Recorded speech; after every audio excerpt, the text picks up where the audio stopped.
Подожди, отсюда-то не стреляют, ну что, гранату бросят и все у меня. А щит, а где Мужики! кого щит есть? Дайте щит.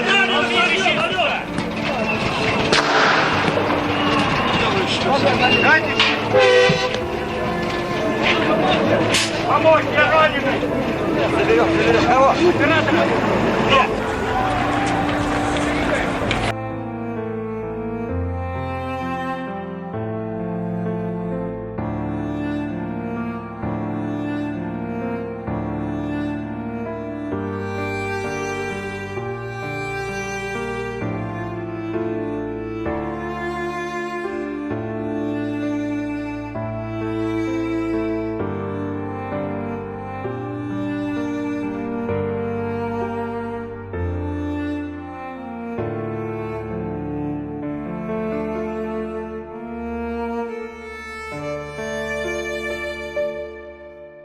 ¿Cómo y por qué cayeron los sistemas socialistas de la Europa Oriental?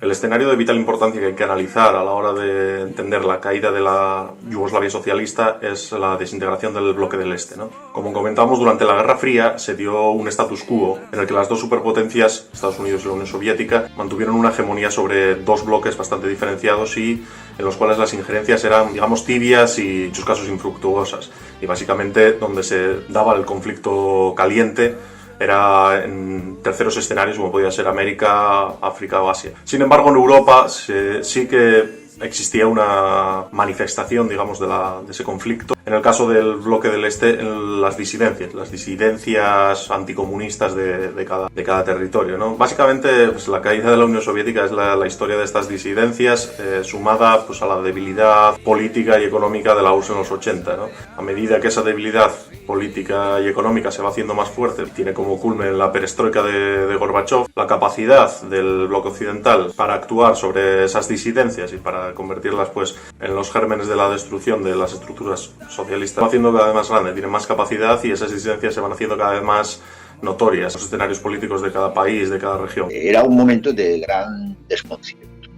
Básicamente se conforman pues, en torno a las jerarquías religiosas, principalmente y como actor bastante importante la católica. Por otro lado, una suerte de nueva burguesía que se había gestado en torno a pues, una burocracia bastante estanca y sin control político, que además se fusionó con un nacionalismo que ya estaba latente y que, si bien era más o menos anecdótico en la mayor parte de la historia de lo que se conoce como Guerra Fría, en los 80 sí que empezó a adquirir una presencia, un protagonismo importantes a tener en cuenta. Pues al principio la perestroika, la glasnost y todo el movimiento que inicia Gorbachev nos parecía muy bien. Nos parecía un movimiento enormemente positivo. Lo decía la dirección de los partidos comunistas, joder, lo decía Pietro Ingrao o Kosuta, es decir, tíos, joder, fundamentales. Estábamos asistiendo a la caída de todos los países socialistas de Europa del Este, uno tras otro. Pues el desequilibrio que comenzó en la balanza pues, entre las dos superpotencias y que acabó pues, con la destrucción de la Unión Soviética comenzó a provocar que otros actores empezasen a mover fichas sobre el territorio. Ya vimos algunos elementos negativos cuando se produce la unificación entre la RDA y la RFA, cuando vemos que no se produce una verdadera unificación. Cuando dirigentes de estados legales y legítimos, Honecker o Egon Krenz, son poco menos que criminalizados o directamente criminalizados, y la fusión entre ambas Alemanias se hace mediante una absorción, es decir, la RDA es integrada en la RFA y además los habitantes orientales en condiciones realmente desfavorables. Ya empezamos a verlo críticamente, y luego la aparición de personajes siniestros en cierta medida como Yeltsin nos hizo aumentar esas críticas. Tampoco teníamos una alternativa. De hecho, al principio también vimos muy positivamente la reconversión de la izquierda comunista en una izquierda más amplia, la conversión del Pichi en el Partido Democrático de la Sinistra o en cierta medida del Partido Comunista en Izquierda Unida, cosas que algunas hoy reivindicaría y otras que considero errores gravísimos. Muchas de ellas y ahí lo dijo muy certeramente Ingrao, que llega un momento en que ya la deriva poscomunista termina siendo anticomunista. Entonces Ingrao decía, joder, nosotros ¿por qué tenemos que arrepentirnos y pedir perdón por un modelo que nosotros siempre criticamos? Es decir, el socialismo con derivaciones y desviaciones burocráticas que nosotros nunca habíamos apoyado, al menos no al 100%, no podía ser su desaparición el motivo por el cual los partidos comunistas de Europa Occidental también desapareciesen o se vistiesen de lagarteranas. Hoy, de todas formas, soy infinitamente más crítico con las posiciones que adoptaron los partidos comunistas, tanto occidentales como orientales en aquel momento.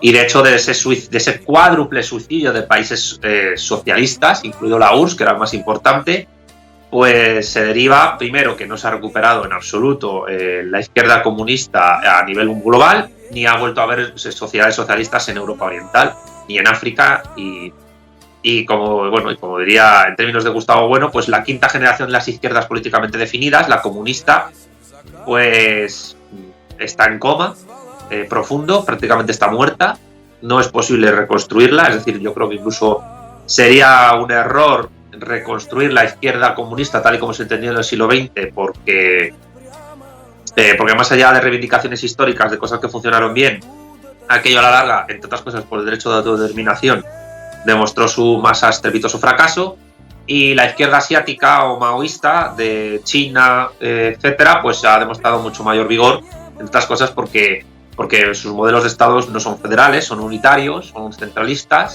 son de tipo jacobino, aunque reconozcan la plurinacionalidad étnica, en el caso de China.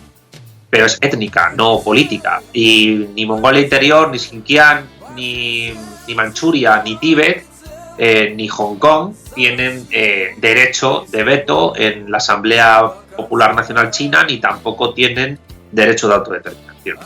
Con lo cual, digamos que ya desde los inicios de las primeras constituciones soviéticas, por Lenin y hasta Tito, el ejemplo que has puesto tú, pues lo que se ha visto es que el comunismo como movimiento político en el mundo occidental ha fracasado, entre otras cosas porque no ha sabido entender lo que es la soberanía, no ha sabido lo que significa que una sociedad política sea recurrente y estable, y no ha entendido lo que es el poder.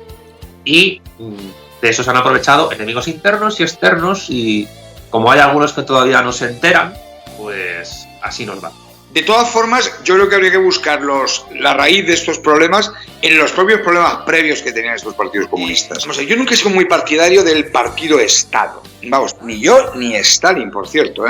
Stalin en su obra defiende la necesidad de que las organizaciones políticas, sobre todo las de masas, los sindicatos, etcétera, tengan un cierto nivel de autonomía, es decir, que haya un nivel de complementariedad, pero también de autonomía entre el Estado socialista, el partido como vanguardia de los sectores más avanzados del pueblo en la construcción del socialismo, y los organismos de masas. Por cierto, una defensa del carácter autónomo de los sindicatos que el que combate es Trotsky, en contra de luego la propaganda donde Trotsky es poco menos que presentado como un demócrata luminoso y Stalin como un negro cuervo del totalitarismo.